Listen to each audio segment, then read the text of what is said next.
Hello student, আশা করি তোমরা সবাই খুব ভালো আছো। আমি তোমাদের ইকোনমিক্সের রিয়া ম্যাডাম। আজকে যে বিষয়গুলো নিয়ে আলাপ আলোচনা করব সেটা হচ্ছে ইকোনমিক্স সাবজেক্টটা বিভিন্ন ধরনের প্রতিযোগিতামূলক পরীক্ষাতে কিভাবে এখান থেকে কোয়েশ্চেন আমরা আসতে দেখি এবং এই সাবজেক্টের রেলিভেন্সি কী আছে কম্পিটিটিভ ডোমেনে এবং কোন কোন জনের থেকেই বা কোয়েশ্চেন আমরা দেখে থাকি বিভিন্ন ধরনের কম্পিটিটিভ এক্সামে, এবং যারা এই সাবজেক্টটা কোনোদিনই পড়াশোনা করেনি, যারা বিগিনার্স ইনটু দিস ফিল্ড, তারা কিভাবে সাবজেক্টটাকে তৈরি করবে সে সম্পর্কে কিছু ছোট্ট টিপস, এবং সর্বশেষে আগামী দিনে যে পরীক্ষাগুলো আসতে চলেছে সেখানে কোন কোন গুরুত্বপূর্ণ জায়গা থেকে ইকোনমিক্স সাবজেক্টটার প্রশ্ন আসতে পারে সেগুলো সম্পর্কে একটা সংক্ষিপ্ত আলাপ আলোচনা করব। প্রথমে যেটা বলার সেটা হচ্ছে importance of economics for competitive exam, মানে স্টার্টিং ফ্রম রেলের এক্সাম টু বিসিএস এর এক্সিকিউটিভ এক্সাম। এই পুরো জনারে ইকোনমিক্স সাবজেক্টটা জেনারেল স্টাডিজ পার্টে একটা গুরুত্বপূর্ণ ভূমিকা পালন করে, এবং depending upon the level and nature of exam এখান থেকে কোয়েশ্চেনের ডেপথ বা কোয়েশ্চেনের সংখ্যা সেটা ভ্যারি করে।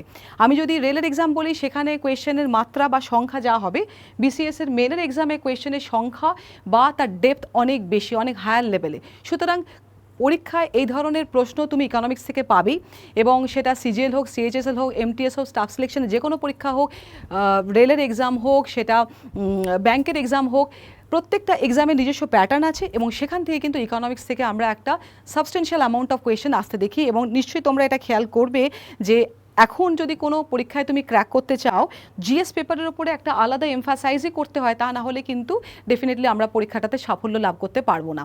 তো সেই জায়গা থেকে দাঁড়িয়ে ডেফিনেটলি যেটা বলার সেটা হচ্ছে যে মেজর কম্পোনেন্টস কী কী আছে সিলেবাসে এই ধরনের পরীক্ষাগুলোর, মানে ডাব্লিউবিসিএস, এসএসসি, সিজিএল, সিএইচএসএল এই ধরনের পরীক্ষাতে ইকোনমিক্সের কী কী জনার থেকে কোয়েশ্চেন আসে সেই জায়গাটাকে একটুখানি সিলেবাসটা ভালো করে দেখে রাখা দরকার।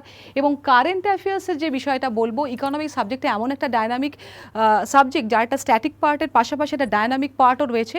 সুতরাং স্ট্যাটিক পার্ট যেমন আমরা বলবো ন্যাশনাল ইনকাম, ইনফ্লেশন, এই ধরনের বিষয়গুলো যখন আমরা স্ট্যাটিক অংশে পড়ছি, তার পাশাপাশি এখন ইনফ্লেশনের টার্গেটিং কত, বা মনে করো ন্যাশনাল ইনকামে গ্রোথ রেট কি আছে, জিডিপি জিএনপির কি গ্রোথের প্রজেকশন আছে, এগুলো ডায়নামিক জনারের প্রশ্ন। তো দুটো পার্টি কিন্তু ইকুয়ালি তোমাকে প্রিপেয়ার করার জায়গা থাকে, এবং এই দুটো পার্ট থেকে কিন্তু কোয়েশ্চেন আমরা আসতে দেখি। একই রকমভাবে যদি আমরা বলি ব্যাংক এবং ইন্স্যুরেন্স পরীক্ষা, তো এখানে কিন্তু আইবিপিএস পিও বা এসবিআই পিও মেনের পরীক্ষাতে তুমি দেখবে ব্যাংকিং অ্যাওয়ারনেসের পার্টে ইকোনমিক্সের যে জায়গা সেখান থেকে কিন্তু বেসিক থিওরি ওরিয়েন্টেড কিছু প্রশ্ন এবং প্রচুর ডায়নামিক পার্টের প্রশ্ন কিন্তু আমরা আসতে দেখি। সুতরাং সেটার ক্ষেত্রেও কিন্তু ইকোনমিক্স সাবজেক্টটা একটা গুরুত্বপূর্ণ ভূমিকা পালন করবে। এছাড়া বিভিন্ন ধরনের গভর্নমেন্ট পলিসি স্কিমস এগুলো সম্পর্কে সম্যক নলেজ কিন্তু আমাদের রাখতেই হয়, এবং সেক্ষেত্রে ইকোনমিক্স সাবজেক্টটার গুরুত্ব সেদিকেও কিন্তু অপরিসীম। এবং last but not the least যেটা বলার, যে যখন তোমরা ইন্টারভিউ লেভেল ফেস করবে তখনও কিন্তু কারেন্ট ইকোনমিক পলিসি স্টান্স থেকে বিভিন্ন ধরনের প্রশ্ন তোমাকে করা হয়, এবং তার জন্য এই সাবজেক্টটা ভালো করে তৈরি করতে হবে, এটার বলার কোনো অপেক্ষা রাখে না। এবার যেটাতে যাব সেটা হচ্ছে যারা ইকোনমিক্স সাবজেক্টটা প্রথমবার পড়াশোনা করছে, যারা বিগিনার্স ইনটু দিস ফিল্ড, তারা কিভাবে তাদের রোড ম্যাপটা তৈরি করবে। সেক্ষেত্রে আমার মনে হয় যে বেসিক কনসেপ্টগুলো সম্পর্কে একটুখানি পড়াশোনা করা আগে দরকার। এলিমেন্টারি বেসিক কনসেপ্ট, সেটা ন্যাশনাল ইনকাম হোক, ইন্ডিয়ান ইকোনমির ফিচার হোক, সেটা ইনফ্লেশন, আনএমপ্লয়মেন্ট হোক, বেসিক কনসেপ্টসগুলো পড়া, এবং তার জন্য এনসিইআরটির বই সেটা 9 to 12 এটা কিন্তু স্টাডি করাটা মাস্ট। এর পরবর্তী সময় তুমি বিভিন্ন ধরনের অ্যাভেলেবেল বই যা আমরা মার্কেটে দেখি বিভিন্ন এক্সাম স্পেসিফিক, সেগুলো একটু স্টাডি করো এবং নিজের কিছু সেলফ নোট বানাও। যখন এই প্রাইমারি বিল্ড আপটা হয়ে যাবে, তারপরে এই প্রত্যেকটা টপিকের ওপরে আরও অনেক ইন ডিটেল স্টাডি করাটা প্রয়োজন, কারণ তা না হলে কিন্তু একটা লেভেল পর্যন্ত প্রশ্ন তুমি অ্যাটেন্ড করতে পারবে, তারপরে কিন্তু সেটা একটা সমস্যার সৃষ্টি করবে। সুতরাং প্রথমে আগে বেসিক জনারটা ক্লিয়ার করে ফেলো, তারপরে অ্যাডভান্স লেভেলে মুভ করো। এছাড়া কারেন্ট অ্যাফেয়ার্সটাকে একদমই, ইকোনমিক কারেন্ট অ্যাফেয়ার্স একদমই সেটাকে আউটওয়ে করা যাবে না, সেটা কিন্তু সাইমালটেনিয়াসলি তারপরে করতে শুরু করো। প্রথমেই কারেন্ট ইকোনমিক অ্যাফেয়ার্স নিয়ে না স্টাডি করাটাই বেটার, কারণ ওটা উইথ টাইম তুমি সেটার প্রতি ইনক্লাইনেশনসটা ফিল করবে যখন তোমার বেসিক নলেজটা সাবজেক্টটা তৈরি হয়ে যাচ্ছে। এছাড়া প্রচুর এমসিকিউ প্র্যাকটিস তোমাকে ডেলি বেসিসে করতে হবে, কারণ তোমার প্রচুর নলেজ থাকতে পারে কিন্তু কোয়েশ্চেন কীভাবে অ্যাড্রেস করতে হয় সেটার পাওয়ার কিন্তু তোমার প্র্যাকটিসের থ্রু দিয়েই হবে, তো সেটা করতে হবে।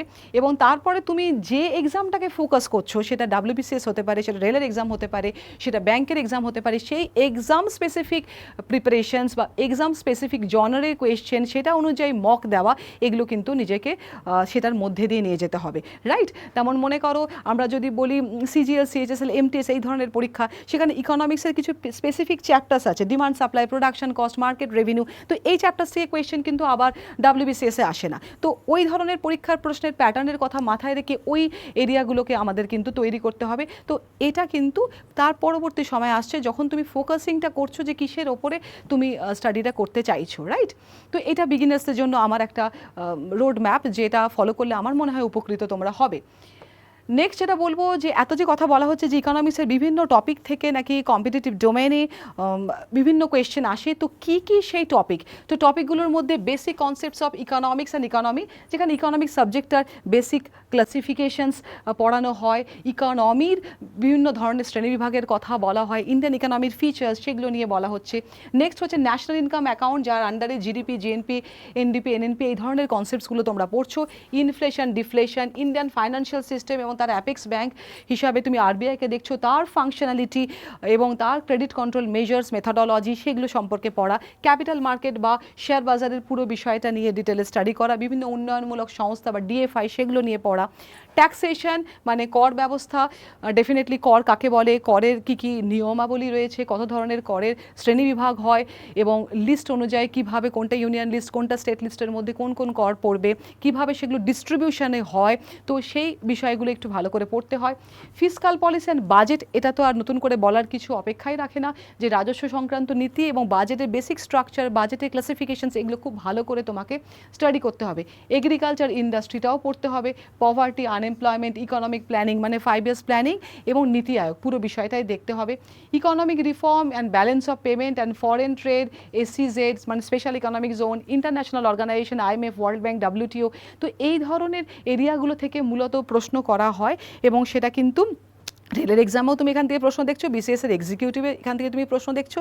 খালি আমি বলবো, যদি তুমি সিজিএল, সিএইচএসএল, এমটিএসের মতো পরীক্ষার কথা ভাবো, সেখানে কিন্তু additionally demand supply, production cost, market revenue এই ধরনের জনারের এরিয়াগুলোকেও, এই মাইক্রো ইকোনমিক্সের যে টপিকগুলো সেগুলো কিন্তু একটুখানি স্টাডি করতে হবে। এরপরে লাস্ট যে বিষয়টা নিয়ে আলাপ আলোচনা করব সেটা হচ্ছে যে আপকামিং যে এক্সামগুলো আসতে চলেছে, সেখানে ইকোনমিক্সের কোন কোন টপিকগুলো থেকে প্রশ্ন আসার সম্ভাবনা বেশি। তার মধ্যে প্রথমেই বলবো বাজেট 2026-27, এটা কিন্তু খুব ভালো করে পড়াটা আমাদের দরকার এবং সেক্ষেত্রে বাজেট 2026-27-এর ভেতরে যে যে জিনিসগুলো একটু পড়তে হবে সেটা হচ্ছে কি অ্যানাউন্সমেন্ট, ফিসকাল ডেফিসিটের target, capital expenditure, SME growth fund, tax reform, employment and skilling initiative এগুলো খুব ভালো করে পড়বে। তারই সঙ্গে ইকোনমিক সার্ভে 2025-26 সেটাও পড়তে হবে। তার এগেনস্টে যার আন্ডারে যেগুলো তুমি পড়বে সেটা হচ্ছে GDP growth projections, inflation trend, employment scenario, sector wise performance, এই বিষয়গুলো একটু দেখা দরকার। নেক্সট যেটাতে যাবো সেটা হচ্ছে সাস্টেনেবল ডেভেলপমেন্ট গোল, এসডিজি গোল, তার 17টা গোল এবং ইন্ডিয়ার পারফরমেন্স এসডিজি ইন্ডেক্সে, এসডিজি ইন্ডিয়া ইন্ডেক্সে 2023-24 যে রিপোর্টটা নীতি আয়োগ ডেফিনেটলি রিলিজ করেছে, তো সেইটা ডিটেলে পড়তে হবে এবং এই যে 17টা গোল, সেই গোলগুলো কী কী সেই সম্পর্কেও ডিটেল স্টাডি করা দরকার। And challenges in achieving the SDG by 2030, 2030-এর মধ্যে এসডিজির গোলগুলোকে অ্যাটেন্ড করা যে কী কী চ্যালেঞ্জেস, সেই চ্যালেঞ্জেসও একটু দেখা দরকার। এছাড়া হচ্ছে ইনক্লুসিভ গ্রোথের বিষয়টা ভীষণ ভালোভাবে দেখে রাখবে। নেক্সট বলবো এইচডিআই অ্যান্ড গ্লোবাল ইন্ডিসেস, এর আন্ডারে global hunger index, world happiness report, global innovation index, global competitive index, এই ধরনের ইন্ডেক্সগুলোকে একটু ভালো করে পড়বে। নেক্সট হচ্ছে নীতি আয়োগের রিপোর্ট, নীতি আয়োগের রিপোর্টের মধ্যে SDG India index, export preparedness index, multi dimensional poverty index, state wise ranking, এই বিষয়গুলো কিন্তু ভীষণভাবে দেখা দরকার। ইনফ্লেশন অ্যান্ড মনিটারি পলিসির আন্ডারে repo rate, reverse repo rate মানে ব্যাঙ্ক রেট, আরও অনেক আছে, যেমন মনে করো open market operation, CRR, SLR, মানে এই যে RBI various quantitative and qualitative policy stance সেগুলো তোমাকে পড়তে হবে। নেক্সট হচ্ছে CPI, WPI, monetary policy committee, MPC, সেই বিষয়ে একটুখানি আইডিয়া রাখা দরকার। এমপ্লয়মেন্ট অ্যান্ড লেবার রিফর্মের আন্ডারে gig economy, platform workers, labour code, এই বিষয়গুলো একটু স্টাডি করলে বেটার হয়। নেক্সট যেটা বলবো সেটা হচ্ছে ডিজিটাল ইকোনমি, একটা one of the burning topic, তো তার আন্ডারে digital rupee, CBDC, UPI, ecosystem, fintech, cyber security, digital payment, এই বিষয়গুলো একটু পড়তে হবে এবং গ্রিন ইকোনমির আন্ডারে green GDP, carbon credit, green hydrogen mission, এগুলো পড়তে হবে। এছাড়া অরেঞ্জ ইকোনমি, যেটা এবারের ভীষণ একটা highlighted topic. Orange economy, gig economy, census 2027, demography এবং ডেফিনেটলি 16 ফাইন্যান্স কমিশনের যে বিষয়গুলো, এই ধরনের এরিয়া থেকে কিন্তু প্রশ্ন আসার সম্ভাবনা আপকামিং দিনের পরীক্ষাগুলোতে যথেষ্ট বেশি।